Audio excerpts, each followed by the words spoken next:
Let's turn our attention in this lecture module to going over some of the concept types that we can find in ontological frameworks. We call ontological frameworks are the structures. They have a set of concepts or categories. They articulate a framework with which we can break up the phenomenon of a domain, understand it, ask questions about it, and so on. To do that, they specify kinds of things, kinds of properties, kinds of relationships, and kinds of changes. So we have fundamental kind categories as an important part of an ontological framework. So for instance, in the readings, I talk about how forces are a fundamental kind in physics. So gravitational force, the electromagnetic force, the strong and weak nuclear forces, all of the field forces are fundamental categories, kinds of forces. Similarly, when we think about elemental chemistry and even the atomic version thereof, it has a whole set of fundamental kinds. So this is the modern periodic table, and it has all of the elements identified to date. And for instance, these blue elements here, those are the noble gases. They are single molecule gases that are relatively non-reactive. They're not the only ones, of course. Hydrogen's over here, the most common molecule in the universe, also a single molecule gas, but it will oxygenate. That is, it will burst into flames, and so it's not over there in the noble gas column. But all of these squares here, they correspond to fundamental elements of elemental chemistry.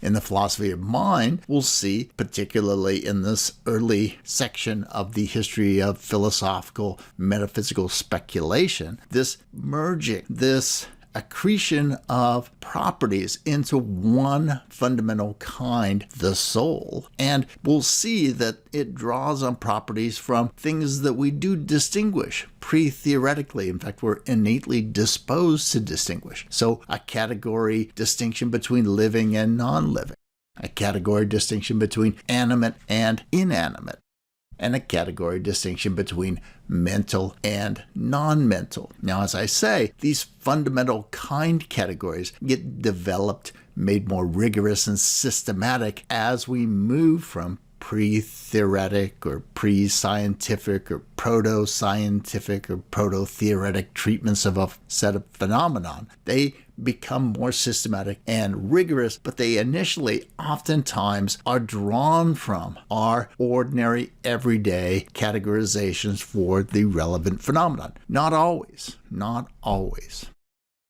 So here is an example of the sort of fundamental, ordinary, everyday categories that in fact do get recruited into the early philosophical ruminations about the nature of the soul, the thing for which all of the properties that ultimately will be associated with the mind get accreted to. And as I note in the chapter, we have these fundamental native distinctions that we draw in even low-level perceptual processing of visual scenes. So the research on this actually goes back quite a long way. When we look here, that picture on the right, the saccades that I included in the chapter there, that picture that emphasizes how people really do pick out faces and assign a certain amount of salience to faces in a visual scene. That work was actually originally done. In fact, that particular picture was used by this guy, Yarbus. In 1967, he published this about saccadic parsing of a visual scene, noting that people showed this preferential salience. They assigned those features that were associated with mental creatures, like faces, a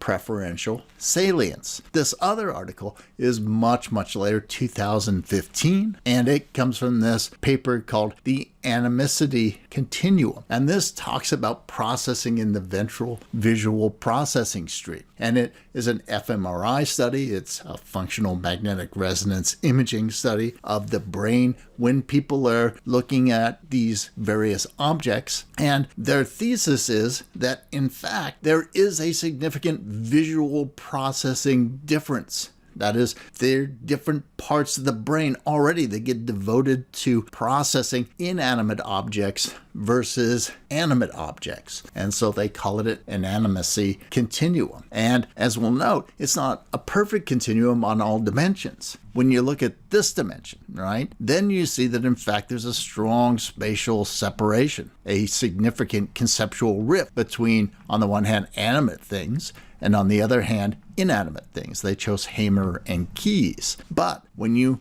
turn that dimension around here, what you discover is that, well, it's not clearly as demarcated as you would think it is, right? So lobsters and hammers are pretty closely represented with each other. Ladybugs and keys are over here. Here's another key. So these kinds of animals, these kinds of animate creatures, they are actually not so conceptually distinct along this line of reference, along this spatial analysis. However, when you start looking at cats and people and chimpanzees, then you've got a more significant difference. But there is this differentiation, this continuum, but nevertheless significant break between animate and inanimate objects. And we find the same sort of thing for living versus non-living visual processing and semantic memory. I'll finish out this module by noting why it is that it might be the case that we have these native dispositions to categorize the world in terms of living versus non-living, animate versus inanimate, and mental versus non-mental. It all has to do with evolution and survival. So being able to distinguish between living and non-living creatures is an important means of distinguishing between biological and non-biological matter, and specifically between food and things that you cannot eat or get nutritional benefit from. So that distinction, that ability to recognize that something is alive, whether it is a plant or an animal or an insect, any living creature is at least potentially a source of nourishment. And so you want to be able to distinguish them from chairs or rocks or other non-biological matter. Similarly, animate versus inanimate is an important distinction, the importance of which probably dates back to roughly around 541 million years ago, to the beginning of the Cambrian era. That is, the period often referred to as the Cambrian explosion, in which nearly every phyla in contemporary biology starts to emerge in the fossil record. It is the period of time in which not only does life proliferate, but life becomes ambulatory, distinctions start to emerge between predators and prey, and so on. Why would that be important then? Well, you want to be able to distinguish between things that can move and come and eat you and things that are just flowing in currents or blowing in the breeze and so on. The ability to recognize that something is animate versus just moving. That's an important distinction, whether you're looking for those animate things to be a predator or you're trying to avoid